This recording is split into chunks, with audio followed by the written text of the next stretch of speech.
On June 2, the U.S. Environmental Protection Agency announced a plan to require each state to cut power plant carbon emissions by 30% based on 2005 levels, and to make progress on that goal by 2020. To discuss the potential impact of this plan in Wisconsin, thanks to Public Service Commissioner Ellen Nowak, who joined the PSC in 2011 and who oversees the agency's Focus on Energy program. Ellen, thanks for coming in. Thanks, Steve. Glad to be here. I want to start off by, this is from the EPA website, so I'm going to give their talking points now. Just a few before we get into this. Our climate is changing and we're feeling the dangerous and costly effects right now, point one. Although there are limits at power plants for other pollutants like arsenic and mercury, there are currently no national limits on carbon. Nationwide, the Clean Power Plan will help cut carbon pollution from the power sector by 30% by 2005 levels. And finally, Americans will see billions of dollars in public health and climate benefits now and for future generations. Was it a surprise to you who regulate the industry that they came out with this plan, and it's a pretty aggressive plan? So let's talk overall. Yeah, I'm not surprised they came out with the plan. The president has made climate change and addressing it a priority of his administration. I think there's still a lot of debate out there what the cause, if there is any climate change out there, but nonetheless the administration is going to address it, and they've chosen to use a little known part of the Clean Air Act to address carbon emissions. They are correct in their talking points that there are no current rules that regulate carbon from fossil fuels. Okay. And so that's what this plan does, and it does it quite aggressively. So I was quite surprised at the amount of reductions that they sought, but also the methodology and how they got to getting there. Unfortunately, there wasn't a lot of consultation with the regional energy markets, with our national market, with how much this is going to have an impact on the cost and reliability on our electricity grid. So that part, I guess, was not only surprising but a little disappointing to me from here in Wisconsin, especially that we're so manufacturing intensive. Yeah, we're like number 2 or 3, depending on the year. Depending on, yeah, and who you talk to. Indiana per could capita, be 1, or we go back and forth. And we're heavily coal dependent. And we're going to see... What percentage of our energy comes from coal? Based on 2012 numbers, we were just over 60%. 60. Right, but under this plan, under the modeling we've seen, it's going to drop by about 25%. So we're going to be maybe in the 30s. So what is that going to mean? It's going to be a major fuel shift. This rule is going to have a major impact on our electricity generation. It's going to have a major impact on our economy. And it was, quite honestly, it was rushed through quite quickly. The president wanted to get this out in June of 2014. And I think we're seeing some consequences now as I attend meetings, not only here in our state with our utilities, but around the country, about some of the things that weren't maybe thought about how this rule is actually going to play out, how it will work in the real world. I think if you do want to address climate change, you need to have a better plan of action to come forward. Well, you mentioned climate change. Does the PSC have an official position on? No. Okay. No. On whether it exists and how much of a threat? Personally, I think the jury is still out there. But you know, and when you're regulating such a large segment of the economy on, I think, science that is still debatable, I think you're walking on some shaky ground. Going through, just to continue the overall framework. Going through some of the EPA information to get ready for the show, they say it's a real benefit to let each state devise its own plan to meet the 30% goal by when? 2030. 2030. There's an interim goal that you have to reach by 2020. What's that goal? I don't know exactly what our total overall goal is 34%. 34%. 34% by 2030. Based on 2012 numbers, based off our 2012 emissions. So our benchmark year was 2012. 34% of a cut in CO2 emissions. CO2 emissions. Is that carbon dioxide? Carbon dioxide. Oh, I guess right. Okay. Having flunked chemistry, but anyway. So one of the criticisms that, again, we're hearing from many kinds of groups all around the country is using that 2012 as a baseline year. Why is it bad? Well, 2012, there actually was a lot of natural gas being used that year because it was quite cheap then. But also, it doesn't give credit for early action on a lot of emission controls that were done. States that were early actors, like Wisconsin, our ratepayers have put billions of dollars into efficiency upgrades into our coal plants over the last decade. Right. We're not getting credit for that. Well, the last show I did with PSC Chairman Phil Montgomery, we were talking about the renewable energy standard, and he said we've already hit that. We have. And the next legislative session may want to set a new one, depending on all that. Right. So your point is we are making progress. We are making progress, but unfortunately under this rule, we're not getting credit for that. So you basically have to start over again. And what that's going to mean for ratepayers is going to mean a lot of increased costs. And states like, for example, Kentucky, that haven't done a lot of work on the efficiency upgrades or have a statewide or a robust energy efficiency program like we have here in Wisconsin, they have it a lot easier to meet their goal than we do as Wisconsin. So the good early actors are being punished under this rule. Oh, because we have achieved reductions, and by locking in 2012 as a base year, right, whereas Kentucky then is so much worse off. Correct.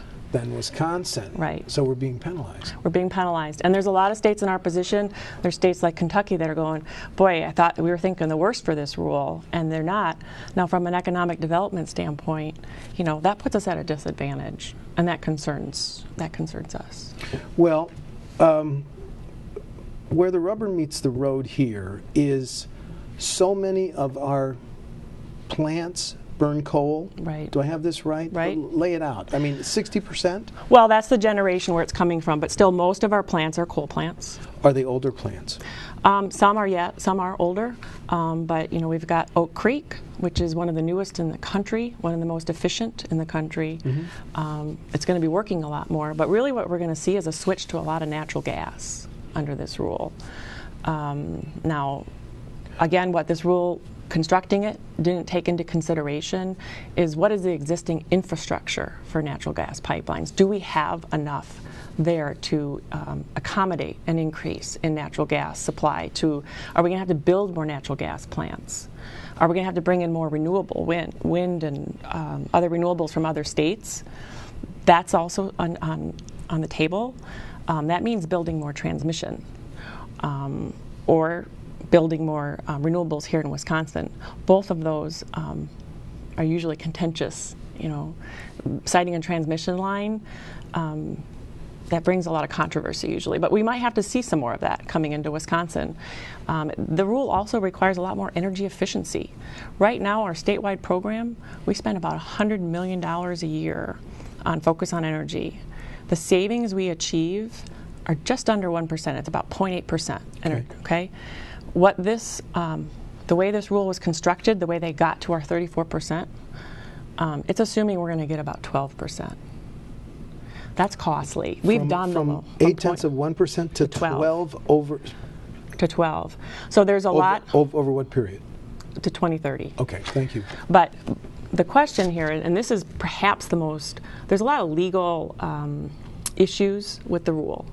And one of the criticisms of the rule is the EPA is not just regulating at the source of the coal plant, it's now extending the reach of its regulation to beyond what they call outside the fence line of the plant, okay? And there is, I think, questions being raised whether or not the EPA has authority to reach outside of a coal plant's footprint, so to speak, and regulate. Because the question becomes, how can we enforce as a state demand-side energy efficiency to ramp it up to 12%. Right. So there's going to be several legal questions raised about that. It seems to me that your agency is partnering with DNR. What's the relationship with DNR, and how are you both working on this federal proposal? We've been spending a lot of resources on it. We actually started looking at this rule before the proposal came out in June. We started last year. The EPA took the unprecedented step of asking states to comment on a pre-proposal. And so we did that. We were working very closely with the DNR, their air quality staff, and talking with our utilities about what would some of these measures mean. We filed comments last November on the pre-proposal. When the proposal came out this June, our staff immediately took a look at it with the DNR staff. We're conducting some modeling, our staff, to see, what type of generation might work under some of these scenarios and what's the cost going to be about some of this. I meet either by phone or in person at least weekly with the DNR staff. We had a joint stakeholder meeting with all of our utilities, the environmental groups, and so forth in June, right after this rule came out. Okay. We've sought comment from all of those entities. We're just getting those comments back in right now, and we're going through them. And those comments are going to help us, as the two agencies, as we file comments which are due to the EPA on October 16th. Well, getting ready for the show, I read a Journal Sentinel story, and it said that we have 11 coal-burning plants. And the biggest of these, Columbia, emits 7.8 million tons of CO2, and the second is, Pleasant Prairie, and then Weston, and then South Oak Creek. So are these facilities, well, let's go back to the basics, are they going to be allowed to stay open if this becomes law and is enforced? I think they're going to see a lot of reduced. We're going to see a lot more coal retirements. We are we going to have to shutter these? We're going to shutter some coal plants. Some of the 11? We are. I mean, we cannot keep every coal plant running under this scenario. What is going to happen is our generation mix is going to have to fundamentally change. We're going to drop again by about 25% of our coal generation. Okay, so we're going to use less coal, more natural gas. Is this then being, you know how politics goes, is this being pushed by the natural gas industry? I don't think so. Okay. I don't think they're complaining about it right now because they're going to see increased use. But so less coal, more natural gas, excuse me. Right, but see, our coal plants, right now we call them our baseload plants. I mean, they're the workhorses, right? They're the ones that are running most of the time to provide the electricity to keep these lights on here, to keep our manufacturers in business. What's going to happen is you're going to see a switch mostly to natural gas and some renewable, and there's going to be, an increased pressure on energy efficiency. So your coal plants are going to have to run less. Now, one of the ironies of this rule is that it's banking on these coal plants becoming more efficient. But when you run your coal plant less, it actually decreases the efficiency. It's like your car going down. You go at 60 miles an hour, you're going to get a steady rather than stopping and starting. Right. That doesn't help the efficiency. But now that's what we're going to be asked to do with our coal plants. And then what we're going to do, what this rule would propose to do, is require more work out of our natural gas plants, phenomenally more work. It's looking at gas plants running a lot more than they are right now, and those plants weren't necessarily designed to be the workhorses. Gas plants aren't your baseload type of plant. They run more cyclical. So from a physical operations standpoint, I don't know yet what that means to have them running a lot more often. There might be more O&M costs. So these 11 baseline coal plants are producing at a pretty standard level, generating a lot. They're their workhorses. Our natural gas plants fluctuate depending on a lot of other factors. We call them the peakers. When there's a high demand need, and yes. And well, then would you have to retrofit the natural gas to produce more, which got to be expensive? We're going to lose some of these 11 coal? We're going to lose some coal generation, or they're going to be running just several weeks out of the year. So what does that mean? It's called stranded assets. It's going to mean that we're going to be either building more or upgrading our gas plants, or building more transmission to bring in renewables from out of state. Well, we still have to pay, the ratepayers have to pay for those 11 coal plants. So it's like you going out and buying the most fuel-efficient car there is today. Okay, a hybrid something. Most fuel-efficient car you can buy, brand new. Or a Volt or something. A Volt. You got to pay that monthly bill. That was not a plug for Volts, but go ahead, excuse me. And then a month later, saying that one's not good enough, but we're going to let you drive it, but only 1 month out of the year. And by the way, you still have to make those full car payments on it 12 months out of the year.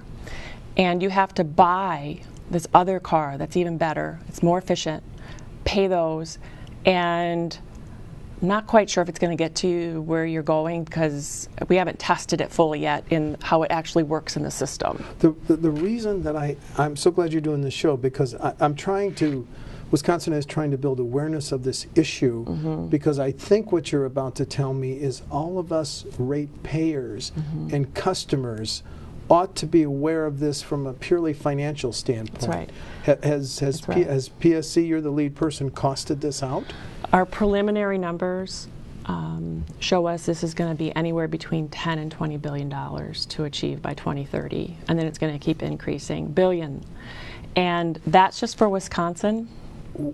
Oh, okay. Let's put that in perspective. Yeah. What is that going to do to an average customer's bill? You're probably going to see double-digit increases in your electricity bill.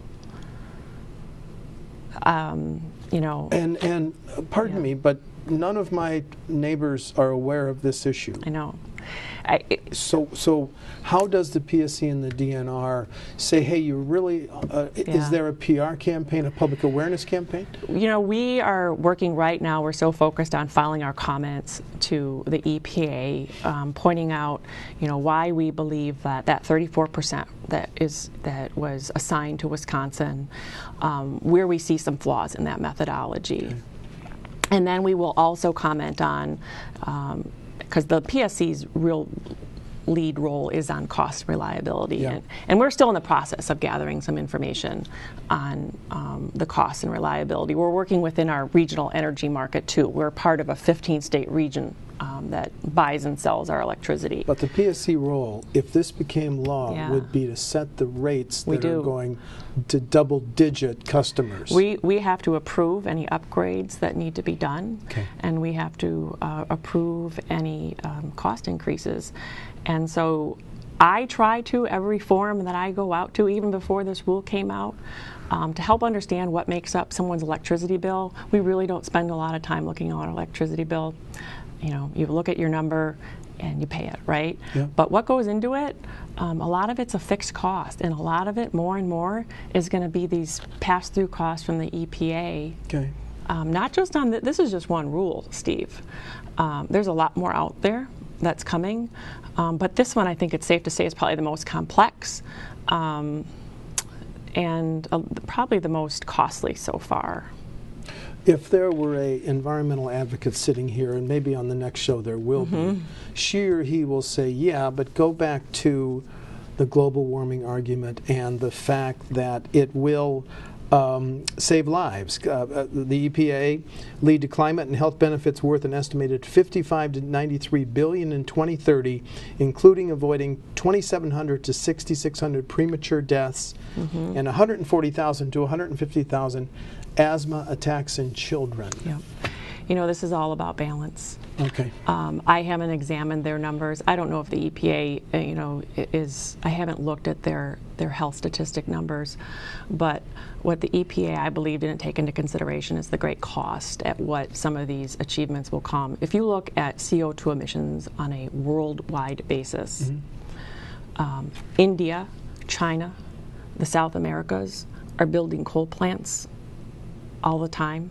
Their CO2 emissions are increasing, while ours have actually decreased slightly over the last few years. Ours as a nation? You're not just talking about Wisconsin? The U.S. as a nation. Okay. So if you look at how this rule will impact CO2 emissions worldwide, if we continue on the trajectory that, you know, all the countries are on right now, it's going to be so minimal. So then you have to ask, what is the balance? At what cost are we doing this for? You know, no other country is going to be taking this type of aggressive approach. So until there is some commitment worldwide, we're really standing out there, and I think putting ourselves at an economic disadvantage. And Wisconsin is one of those that would be hurt the most because we've made the most progress. We are. I think I saw a statistic the other day, we're hit the 14th hardest nationwide from this rule. We have made a lot of advancements. Yeah, and we're being punished for it. And we also have a lot of manufacturing. We have a lot of manufacturing. And other states that have been aggressive, like in their renewable portfolio standards, like, for example, Minnesota, they have a lot more work to do now because they've made those efforts, and now the EPA said because they're using that baseline, that 2012, they say you have to do more. Again, reading from the Journal Sentinel story, the EPA and supporters envision that utilities will tap nuclear plants, natural gas-fired power plants, wind farms, and solar panels. Are these realistic options for Wisconsin, Ellen? Well, nuclear's not, unfortunately. Well, we just shuttered. We just closed Kewanee, right? Unfortunately. Was that the wrong call in light of this EPA standard? Excuse me, I'm not giving you a chance to answer. Well, that was a merchant-owned plant. The PSC didn't have jurisdiction over it. All right. So that closure was out of our control. I think it's unfortunate that closed, but that was really the result of low natural gas prices, that timing of that closure, and they just couldn't get a contract to sell to the utilities here anymore because natural gas prices were so low. I think we will suffer in the long term because of that closure. That was about 560 megawatts of carbon-free emissions. And now that's off the table for us. Well, here's a naive question. Once you shut down a nuclear plant like Kewanee, can they restart? They can, but sometimes you get past to the point of no return to be able to start it back up. And they are in the process of shutting it down. Ramping it down. And unfortunately, we have the ban here on building any new nuclear in Wisconsin. Is that something that the policymakers in the Capitol may want to revisit in light of this EPA? I think they should. I think we need to have every option out there because we need to be able to. Nuclear is more reliable than a wind and solar, for example. So, will we see some more wind and solar? I think we're going to have to see more renewable energy. But again, there's going to be a cost to that. And where are we going to get it from? And where are we going to site it? Those are all questions that we're going to have to face. Okay, 2 questions on the process. Are we yet at the point where the PSC and DNR are asking customers who would face, you said, double-digit increases in their utility bills to get involved, or is it premature? No, we are at the phase. We're talking to our utilities. I guess the agencies don't typically engage in the grassroots type of advocacy. I think there's a lot of groups out there on both sides and all sides that are going to take a look at that and comment on that. From our perspective, though, our job is at the PSC to look out for the ratepayer, and we will be commenting on that in these rules. And I think we also are going to take a hard look at what some of the legal issues are surrounding this rule. Once this rule becomes final, we're in a proposal stage. This rule is set to become a final rule in June of 2015, and then I think you will see a flurry of lawsuits hitting then. What about the pushback from states like Wisconsin and other states similarly situated that the potential cost again? Give us that again. Is how many billion? 10 to 20. 10 to 20 billion. States like Wisconsin, are you filing responses that say, in light of this cost, don't enact the law, or don't enact this proposal, or dial it back? Yes. We are. Which one? Both? Both. The rule, again, this goes back to the balance question where you asked, what are the goals here that the EPA wants to do versus at what cost? And we are looking at this hard because not only is there a cost, but the question is, how is this going to impact the reliability of our electricity grid? Okay. If we're doing some major fuel switching, if we're going from coal to more natural gas and more renewables, that's going to have an impact. There's so much work that goes behind the scenes to make sure that our electricity and electrons keep flowing. Yep. That the folks who are doing that on a day-to-day basis, 24 hours a day, are still trying to get their hands around how this might impact that. Sometimes, you and I know, because you're a veteran of the Capitol, politicians set goals of 30% when they really are aiming at 22, 20, or 15. Mm-hmm. Is it likely that the EPA would really dial it back and settle for half of the 30%? What do you think? Maybe because I'm a veteran of the Capitol, I'm a bit of I'm jaded. So you think they're serious about 30%? I think they're serious. I think I've heard the president say many times this is a goal of his administration, and I think that he sees this as part of his legacy issue. He wants this part of his legacy. Okay. Next steps for both your agency, DNR, and it's not time for we ratepayers to get involved? Am I going to get a letter? Ratepayers can always get involved. I think I would. But we don't write to PSC or the DNR, do we? You can write to the EPA. They're taking comments from everybody right now. They are. Next steps for us are comments are due on October 16th. we'll be filing a probably fairly lengthy set of comments to the EPA, going through each of the things that we've talked about, the impact on our utilities, the impact on our ratepayers, the reliability issues, the costs. And then we will wait until the final rule comes out in June. In the meantime, I'm still working with other states to figure out, do we want to do this as a state, as a standalone in our compliance, or do we want to join a region of states? Okay. I don't know the answer to that yet. We're still exploring those opportunities. Well, wouldn't you want to join a regional coalition if other states in the region are going to be hit as hard as Wisconsin, Ellen? You do. It all depends on how, and we're waiting for some more clarification on how this credit trading will work, how our renewables out of state would be credited. Where would those get credited? I don't want Wisconsin to lose any credit for work we've already done. And so I want to make sure that, Wisconsin comes out ahead if we join a group. I don't want, we've invested billions of dollars in investments. Some of our utilities have renewable facilities in other states. I want to make sure that those ratepayers that paid for that are still going to get credit for it going forward. That's the most important thing. Okay, now let's go back to the timeline. If this rule became effective in its current form with a goal of 30%, it would be in June of 2015? Correct. And then you would expect a flurry of lawsuits to tie it up for X number of years. Right. Potentially taking it to the Supreme Court. But didn't the Supreme Court just uphold the EPA's power in another area? The Supreme Court has given a lot of deference to the EPA. The first step is, the D.C. Circuit Court. I think getting a stay of the rule might be a little difficult. That's what makes my job and everyone that runs a utility plant a little more difficult, is that you have to plan and spend a lot of money, unfortunately, in a big state of uncertainty if there's all those lawsuits out there. So you have to make your best guess, use your best judgment. But yes, there will be lawsuits filed, but the utilities at the same time in the state still has to plan, and we are, that this is going forward. Well, but let's talk politics a little bit. There's a presidential election in 2016. He or she who was elected president, when they take office in January of 17, if they didn't agree with it, their EPA could make it go away, correct? They could. So I guess my question is how... I'm excited as a ratepayer. You have my attention by saying a potential double-digit increase. Because right now it's, okay, write the check. Right. But there's so many factors and variables out there. Should I be worried now? Yes. Yes, because how election, that's far off in politics. And we have to plan, and we have to start making progress right now and speaking out about what we think about this rule and what its impacts may be to Wisconsin.